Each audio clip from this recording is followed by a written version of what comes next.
A hint of smugness, barely concealed, twisted Mom's lips. "What are you doing here?" she demanded, her stance rigid, offering no gesture of welcome.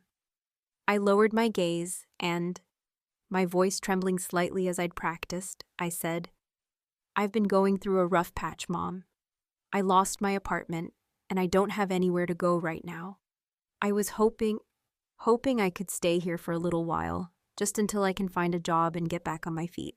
My parents exchanged a long, significant glance, and I could practically hear the gears of their minds turning, calculating the cost of my presence. Finally, Dad cleared his throat.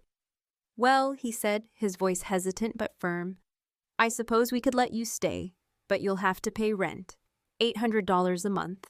And you'll work around the house," Mom added quickly, her tone sharp. "Like a maid. We're not running a charity here, you know." I nodded, keeping my eyes downcast to conceal the flash of anger that I knew would betray me. "I understand. Thank you," I mumbled. Before they could say anything more, footsteps echoed on the stairs, and my sister Bethany appeared with a man I assumed was her husband. At 29, Bethany looked almost exactly as I remembered her, except for a hardness etched around her eyes that hadn't been there before. Mom's face broke into a cold, triumphant grin when she saw me. Well, look who came crawling back," she sneered. "I knew you'd come begging sooner or later." I didn't respond to her taunt. Instead, I turned to Mom. "Where will I be staying?" Mom led me through the house to what used to be a storage room in the furthest corner of the first floor. She pushed open the door, revealing a tiny, cramped space containing only a cot, a rickety table, and a chair. "This is the most suitable place for you," she declared. I noticed she didn't use the word convenient, like she always did when describing Bethany's room. I stepped toward the room, ready to set down my small bag of belongings, when Mom's hand shot out and grabbed my arm. "Wait, roll up your sleeves. I want to see your arms." I understood immediately. They thought I might be a drug addict. Slowly, I pulled up my sleeves, carefully turning my wrists downward to hide my expensive watch and meticulously done manicure. Mom inspected my arms closely, searching for needle marks. Satisfied, she nodded curtly and released me. "Dinner's at 6, we'll be late," I asked, unable to keep a hint of bitterness from my voice. As soon as they left, I closed the door and sat heavily on the cot, which groaned under my weight. I looked around the dismal room and thought about how I'd ended up here. It wasn't because I was desperate or homeless. I was here because, a few days ago, I'd had a vivid dream about my Aunt Celia, Mom's sister, who had died of cancer 15 years ago. In the dream, she'd pleaded with me to reconcile with my family. Aunt Celia had been the only one who'd ever shown me real love in this house.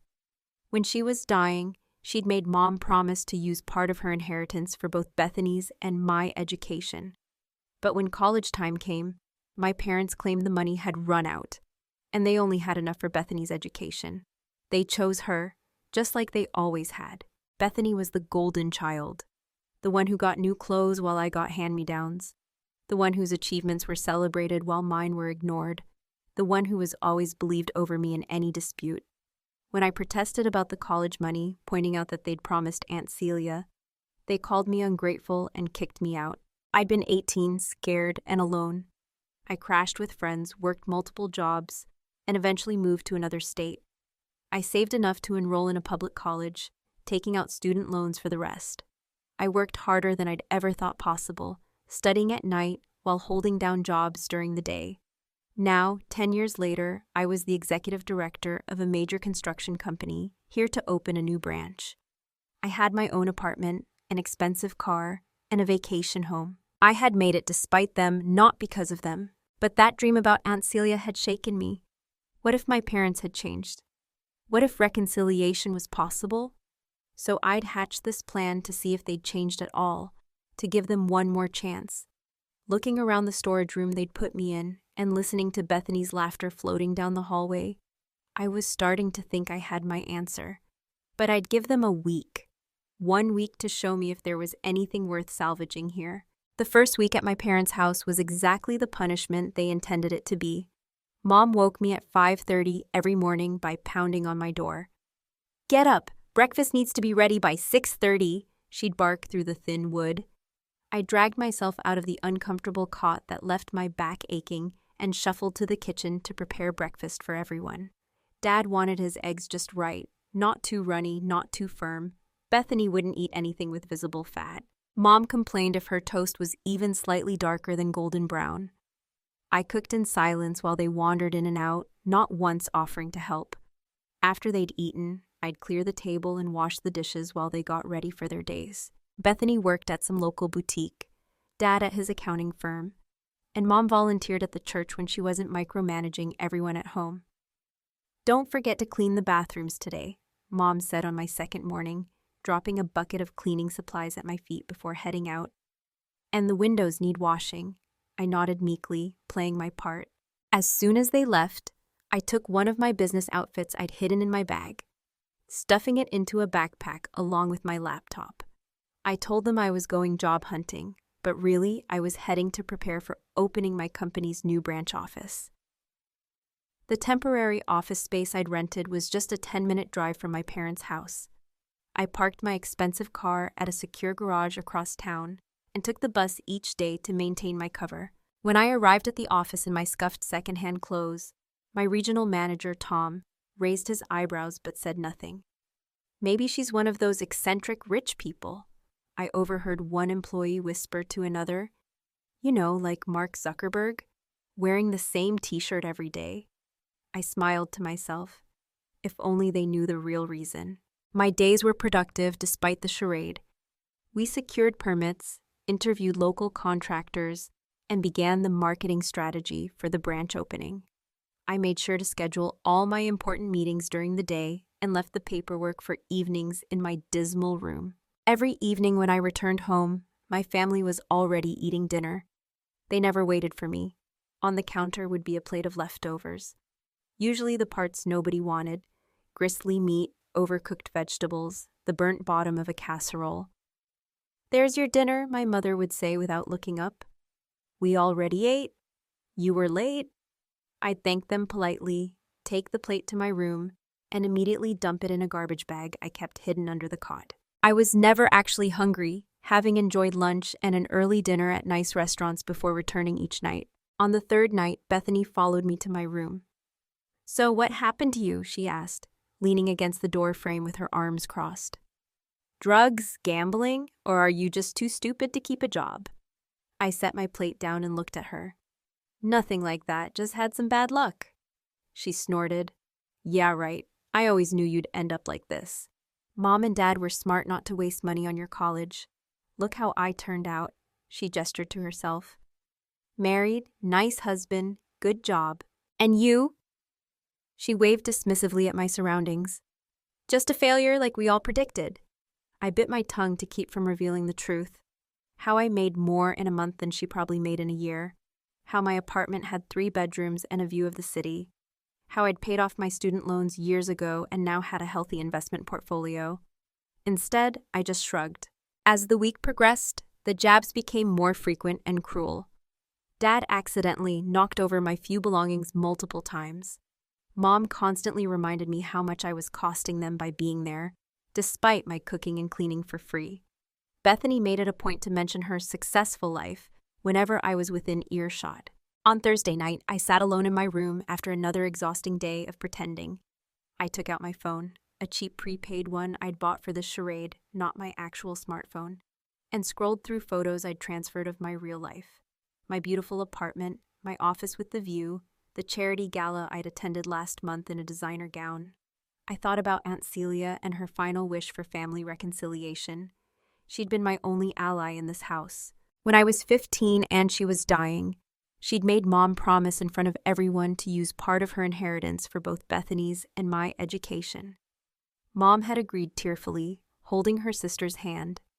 3 years later, she'd claimed the money had run out, just in time for my education, but not Bethany's. I wondered what Aunt Celia would think now, seeing how they treated me. Would she still want me to reconcile with them? Or would she understand that some relationships can't be fixed because the other people don't want them fixed? By Friday, I'd made my decision. They hadn't changed. If anything, they'd gotten worse, more entitled, more cruel, more smug in their belief that I deserved nothing while Bethany deserved everything. The experiment was over. I left work early that day and stopped at Shearwater, the most expensive restaurant in town. I ordered an extravagant takeout meal: filet mignon, lobster thermidor, roasted vegetables with truffle butter, chocolate souffle, and a bottle of champagne, which I asked them to uncork and put in a carafe, claiming it was for a surprise party. When I arrived at the house, everyone was in the living room watching TV.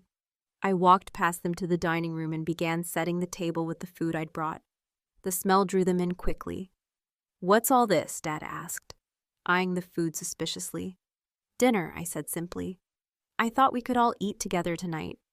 Bethany sniffed the air and then looked at me with narrowed eyes. "Did you steal this? Or were you washing dishes at Shearwater all week instead of job hunting?" I smiled calmly.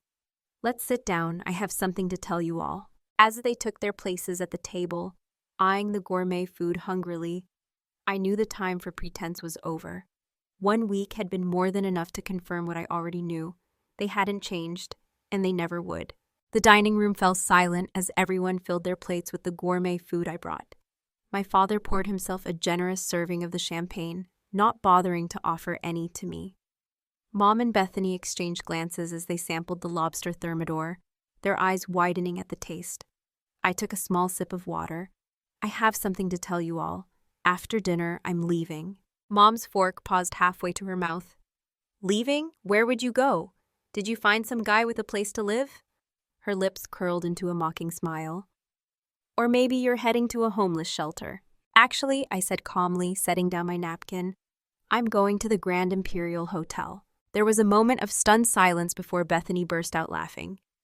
"The Grand Imperial? That place costs like $500 a night. Stop making us laugh, Abby." I reached into my pocket and pulled out my business card, setting it on the table. Abigail Wilson, Executive Director, Wilson Construction Corporation. Dad snatched up the card, his eyes narrowing as he read it. "Is this some kind of joke?" "The joke," I said, "was me showing up here in secondhand clothes, pretending to be down on my luck. I'm not homeless or jobless. I'm here to open a new branch of my company." Bethany grabbed the card from Dad. "This is a great prank, Abby. You really had us going." But her voice lacked conviction as she stared at the embossed lettering. "It's not a prank," I replied. "I've been the executive director for 3 years now. I have my own apartment, an expensive car, and a vacation home upstate." Mom's face had gone pale. "But why would you pretend?" "Because I had a dream about Aunt Celia," I cut in. "She asked me to reconcile with you all. I thought maybe after 10 years you might have changed. That maybe we could start over, but I needed to see who you really were first." The silence that followed was deafening.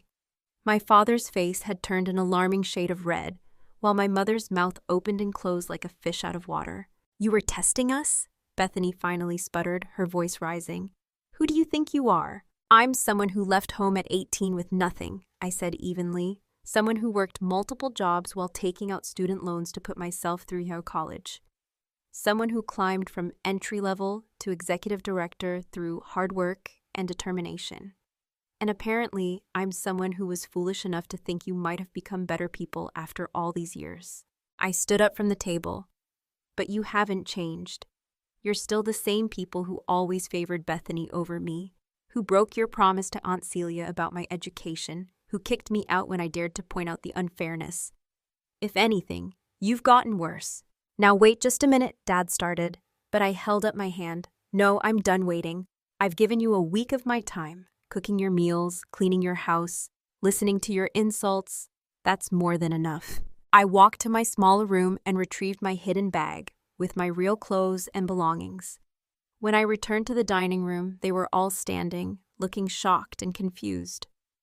"You can't just leave like this," Mom said, her voice suddenly soft.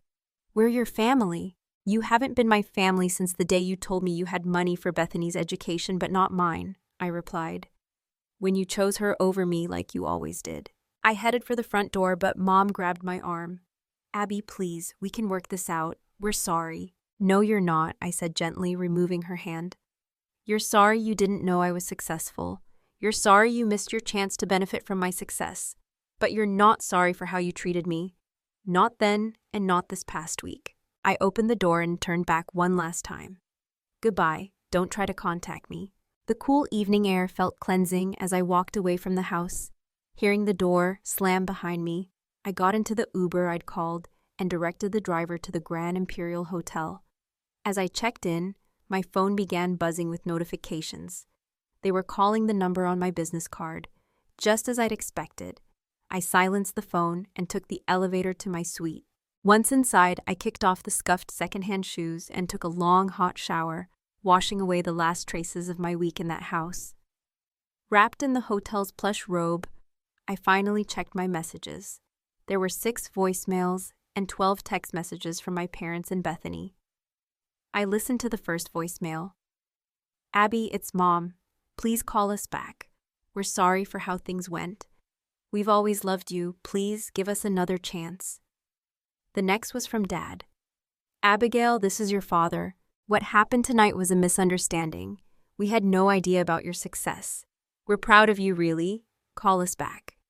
Bethany's message was the most revealing. "Hey, Abby, look. I didn't mean what I said about you're just a failure. I was just surprised. We all were. I've missed you, you know? All those jokes, I was just teasing. We were trying to teach you a lesson for running away at 18. Call me back, okay?" I deleted all the messages without listening to the rest. The next morning, I woke up feeling lighter than I had in days.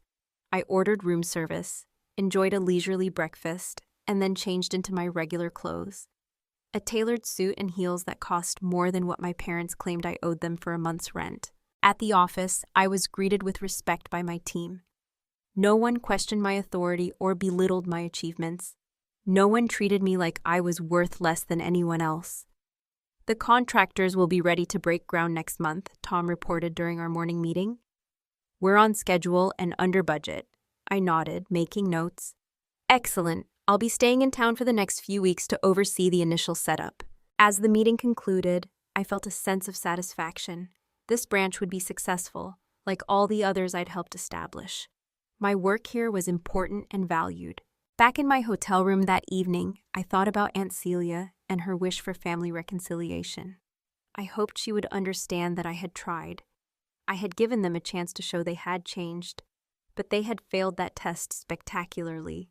The next 4 weeks flew by as I threw myself into work. Every day was packed with meetings, site visits, and preparations for the branch opening. I stayed at the Grand Imperial the entire time, enjoying the luxuries I'd earned through years of hard work. No more cold storage room with a creaky cot. No more leftover scraps for dinner. No more insults thinly disguised as family banter. My parents tried to reach me through every possible channel. They showed up at my office twice, but security had instructions not to let them in. They sent emails that went straight to my spam folder. They even tried to contact me through social media, creating new accounts when I blocked their old ones. Bethany was the most persistent. She left handwritten notes at the hotel reception, sent flowers to my office, and once even waited in the lobby of a restaurant where I was having a business lunch. "Abby, please," she'd said, approaching my table. "Just give us 5 minutes." I'd simply signal the maitre d', who promptly escorted her out. My lunch companion, a potential contractor, raised an eyebrow. "Family drama," I explained briefly. "Not worth discussing." He nodded understandingly. "I have a brother I haven't spoken to in 15 years. Sometimes distance is the only solution." One evening, as I was reviewing blueprints in my hotel suite, I received a call from a familiar number. It was my cousin, Rachel. She was my mother's brother's daughter, the only family member I'd kept in sporadic contact with over the years. She'd been sympathetic to my situation, but was 8 years younger than me, and still a child when I left home. "Hey Rachel, how are you?" "I'm good. Listen, I thought you should know what's happening with the family. They're telling everyone that you're ungrateful and greedy. Aunt Karen and Uncle John are saying you got rich but refused to help them. Ma is telling people you've become too big for your britches and forgotten where you came from." I laughed softly. "Of course they are." "Doesn't it bother you?" Rachel asked. "They're ruining your reputation in town." "No one whose opinion I value would believe them," I replied, "and I don't live here anymore anyway." "Well, I told them they were full of it," Rachel said defiantly. "I told them I've been keeping in touch with you for years, and that you paid for my textbooks last semester when Dad lost his job." After hanging up, I walked to the window and looked out at the town where I'd grown up. From this height, It looked peaceful, almost idyllic, but I knew better now. The next day, I visited Aunt Celia's grave. The cemetery was quiet, just the sound of leaves rustling in the gentle breeze. I laid flowers on her headstone and sat on the small bench nearby. "Aunt Celia," I said softly, "I came back and gave them a chance, just like you asked in my dream, but they haven't changed. If anything, they're worse." A warm breeze suddenly swept around me, and I closed my eyes. In that moment, I felt a sense of peace wash over me. Maybe Aunt Celia understood. Maybe she was giving me permission to let go. I stayed there for almost an hour, thinking about the past and the future. When I finally stood to leave, I felt lighter somehow. The burden of family obligation that had weighed on me since that dream was gone. I was free. 2 days later, we broke ground on the new branch office. It was a clear, sunny day, perfect for the ceremony. Local business leaders and politicians attended, eager to welcome a major company to their town. I gave a short speech about growth and community investment, careful to avoid any personal references to my connection to the town. As we posed for photos with the ceremonial shovels, I spotted them at the edge of the crowd, my parents and Bethany, watching with unreadable expressions. I didn't acknowledge them, continuing with my professional duties as if they were just any other onlookers. That evening, I packed my bags. The branch was officially launched, staffed with competent local management, and ready to operate without my daily presence. My work here was done. As I checked out of the hotel, the receptionist handed me an envelope. "This was left for you this morning, Ms. Wilson." Inside was a letter from my mother. I almost threw it away unread, but curiosity got the better of me. It was short. "Abby, we know we don't deserve your forgiveness. What we did to you was wrong, both 10 years ago and when you came back. We can't change the past, but we want you to know we're proud of what you've accomplished, even if we had no part in it. If you ever decide to give us another chance, our door is open. Love, Mom." I folded the letter and tucked it into my purse, not because I planned to respond, but because it represented the closest thing to an honest admission I'd ever received from them. It wasn't enough, not nearly enough, but it was something. My driver loaded my luggage into the car, and I took one last look at the town before getting in. There was a time when I'd imagined a triumphant return here, showing everyone who doubted me what I'd accomplished. But the reality had been different. Better in some ways, worse in others. As we drove toward the highway that would take me back to my real home, my phone chimed with a message from Tom.